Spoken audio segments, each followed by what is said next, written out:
Be one, brothers and sisters. Welcome to Blacklogic. Frederick Douglass. Fellow citizens, I am not wanting in respect for the fathers of this republic. The signers of the Declaration of Independence were brave men. They were great men, great enough to give frame to a great age.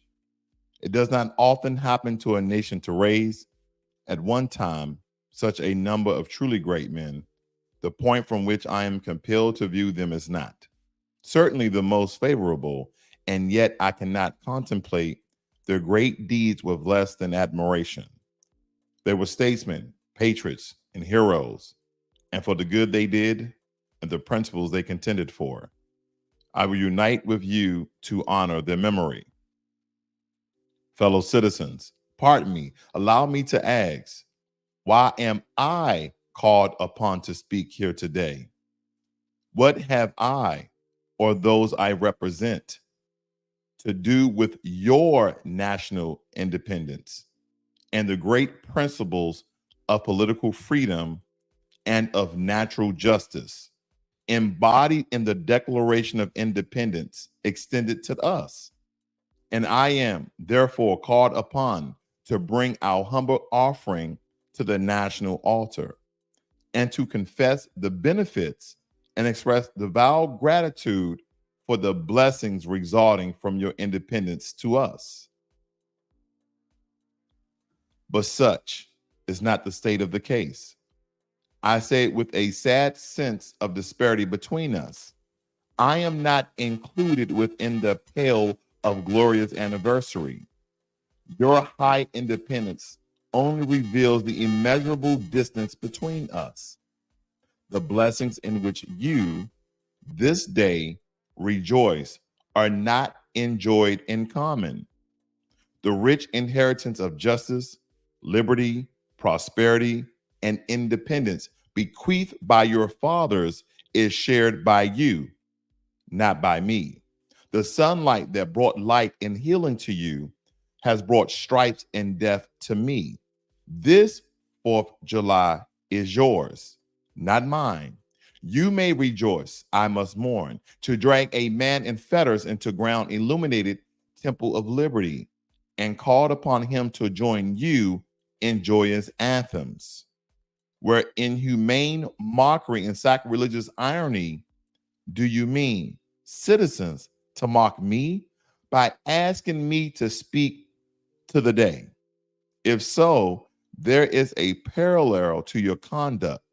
And let me warn you that it's dangerous to copy the example of a nation whose crimes, towering up to the heaven, were thrown down by the breath and the breath of the Almighty, burying that nation in irreparable ruin. I can to take up the plaintiff, the lament of a peal of a woe-smitten people.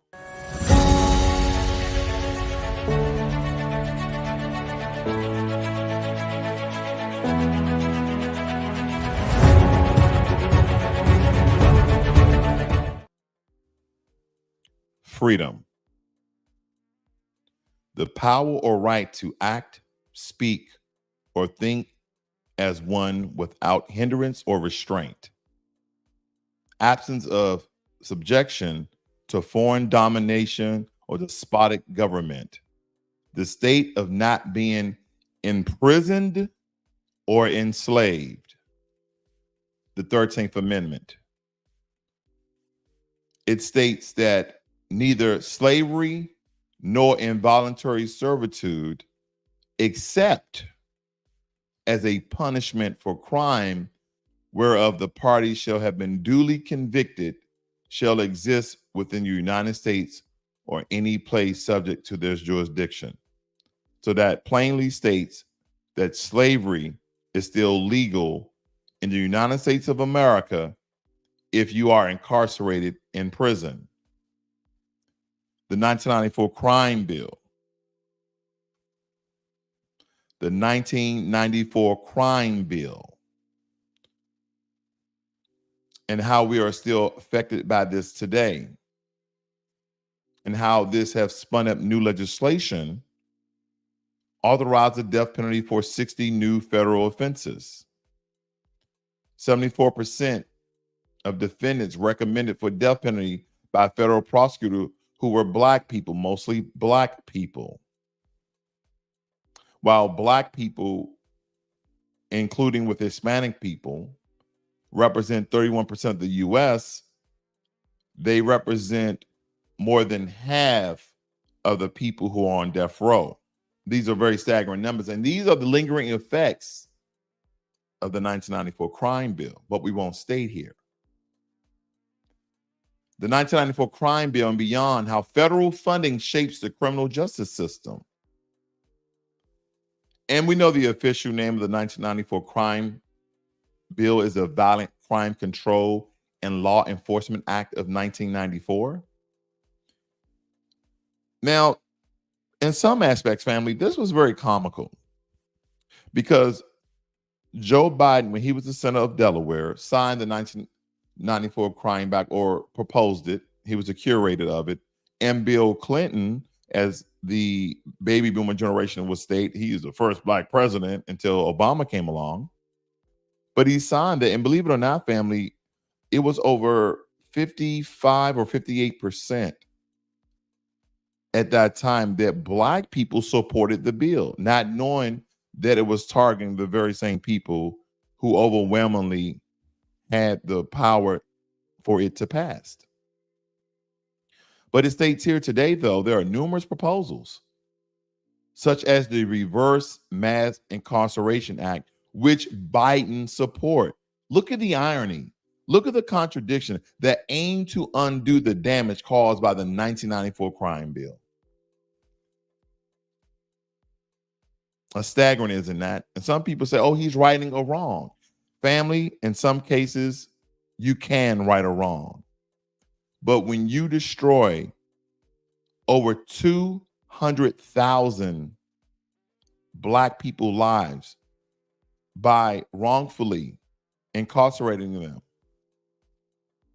for life sentencing because legislation that was passed down from the federal government targeted a certain community and mostly Black men, then you made, by happenstance, the government the husbands of our Black beautiful women. This is what they have done, family, and this is no surprise. So I say to you, the same as Frederick Douglass, what to the slave is the 4th of July? Yes, I wanted to do this broadcast after the 4th of July because people were partying, drinking, smoking, cooking, all sorts of things. So now that everybody's coming down of their high, now that everybody's coming down from their climax, it's time to reflect. Our people were still enslaved. Majority of our people were still enslaved on the 4th of July. And this is not to state that you guys shouldn't celebrate it. But I could ask the question, why?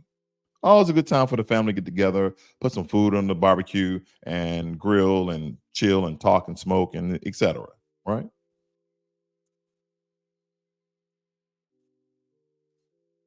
Well, let's set the scene straight. So it's July 5th, 1852. Frederick Douglass stands before this audience of abolitionists and supporters in upstate New York. And during that time, this is a time where the nation is celebrating the independence. While millions of foundational Black Americans remained shackled by slavery. Frederick Douglass doesn't mince words, right? He doesn't conclude to a certain thing, but he speaks emphatically and direct on. He acknowledges the courage of the founding fathers in his speech, but he then quickly pivots to the glaring hypocrisy of celebrating freedom in a nation that enslaves. He started off, fellow citizens, pardon me, allow me to ask, why am I called upon to speak here today? What have I or those I represent to do with your national independence? And during this speech,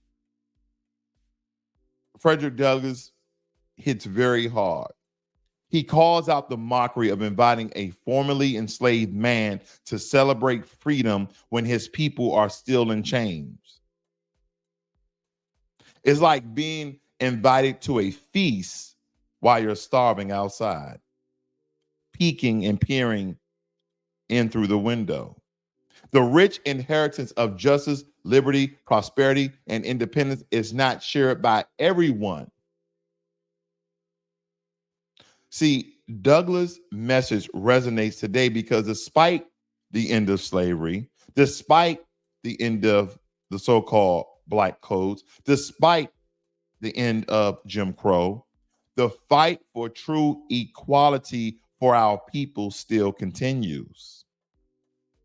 And if we fast forward today in 2024, foundational Black Americans are still grappling with the legacy of slavery and systematic racism. The disparities are stark. Criminal justice, we are incarcerated at more than 5 times the rate of white Americans. And this is not just numbers. This is families torn apart, opportunities lost, and basically our futures being stolen. Economic inequality. When we look at the median wealth of white families, it's nearly 10 times that of Black families. Generation of discrimination in housing, employment, and education have cemented these gaps where there's really no wiggle room in order to decrease it. Police brutality. We saw on the national stage of George Floyd, Breonna Taylor, and countless of others. It reminds us that the state-sanctioned violence Frederick Douglass condemned still plagues our community. See, Douglass' speech is a scathing indictment of American hypocrisy, and it serves as a rallying cry. It serves as a rallying cry for reparations. Let's be clear, family. Reparations are not just about the financial compensation that we are owed.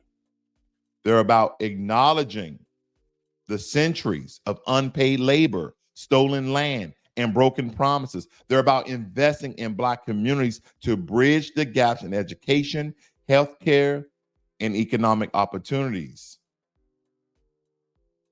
We are owed reparations. We demand reparations because justice delayed is justice denied.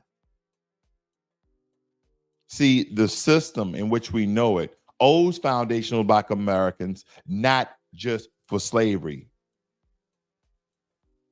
but also for Jim Crow laws, redlining, mass incarceration, and the ongoing discrimination that keeps us from fully participating in the so-called American dream. You was out there popping your fireworks, enjoying your time. I understand. We are American. We are all American as foundational Black Americans. And we should enjoy what our ancestors have sacrificed themselves for. But this is a time to truly think of the nation that we live in and the legacy we're going to build and how we're going to inform and infuse our kids with the energy of our people. Reparations are not a handout. And stated many, many times before, they're a debt owed for the wealth built on the backs of our ancestors. The platform Blacklogic is about truth and contextualizing analytical arguments of empowering our people to do for self, but never pave the way of excuses for those who owe us for the sweat of the brow of our ancestors and the blood of their loins and the power and the energy that has been descended into our very beings. And when we look at history within itself, people will tell you, people will tell me that, oh, America is not the only country that's had slavery. This is true. Germany paid reparations to Holocaust survivors. We are the survivors of the largest Holocaust in human recorded history. And when Germany paid reparations to the Holocaust survivors, it wasn't just about money. It was an acknowledgement of immense suffering and a step towards justice. That's what that was. And we must understand that.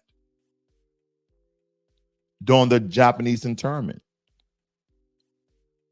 Japanese Americans received reparations. This act didn't erase the past, but it recognized the wrongs and it started working towards healing.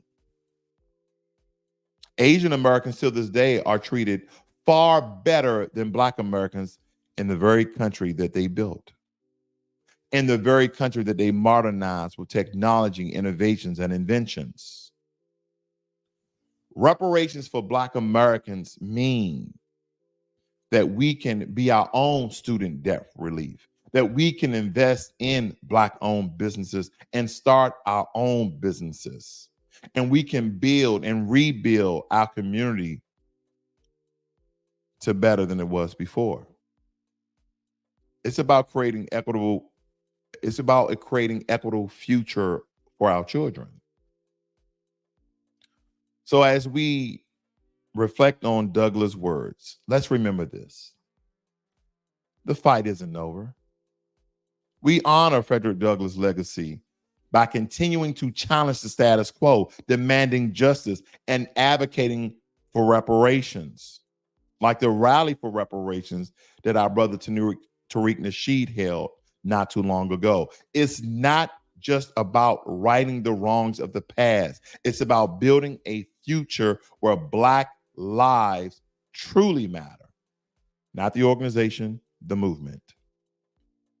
So stay woke, stay powerful, and keep pushing for change. Because if you don't, the only question I have is who will?